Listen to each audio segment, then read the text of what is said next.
সহকর্মীবৃন্দ,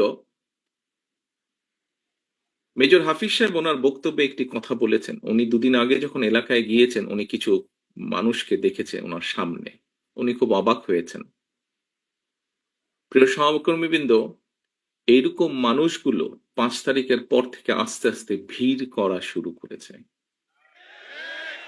এরকম এখানে আরেকজন বক্তা বলেছেন যে এই ঘরে যারা উপস্থিত আছেন, খুব সম্ভব মঈন খান সাহেব বলেছেন ওনার বক্তব্যে, যে এই ঘরে যারা আপনারা উপস্থিত আছেন, আমাদের দেশনেত্রী থেকে শুরু করে আমাদের গ্রামের প্রতি শেষ কর্মীটি পর্যন্ত প্রত্যেকটি মানুষ বিগত 15 বছরে, 16 বছরে, আমরা 111 থেকে ধরলে আরো লম্বা সময়, আরো 2 বছর সময়, কিভাবে আপনারা অত্যাচারিত হয়েছেন, নির্যাতিত হয়েছেন।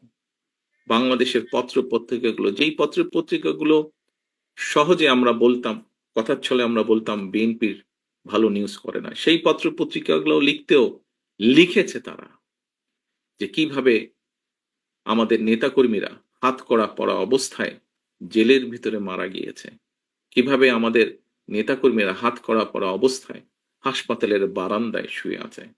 প্রিয় সহকর্মীবৃন্দ, এই ঘটনাগুলো, এই দৃশ্যগুলো নিশ্চয়ই আপনারা ভুলে যাননি।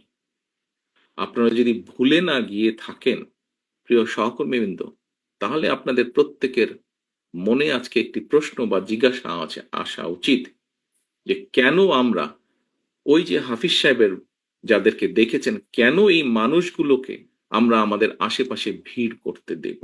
কারণ শহীদ রাষ্ট্রপতি জিয়া রহমানের প্রতি এখনো যে মানুষের ভালোবাসা, শ্রদ্ধা আছে, সেটিকে ধরে রাখার দায়িত্ব আমাদের।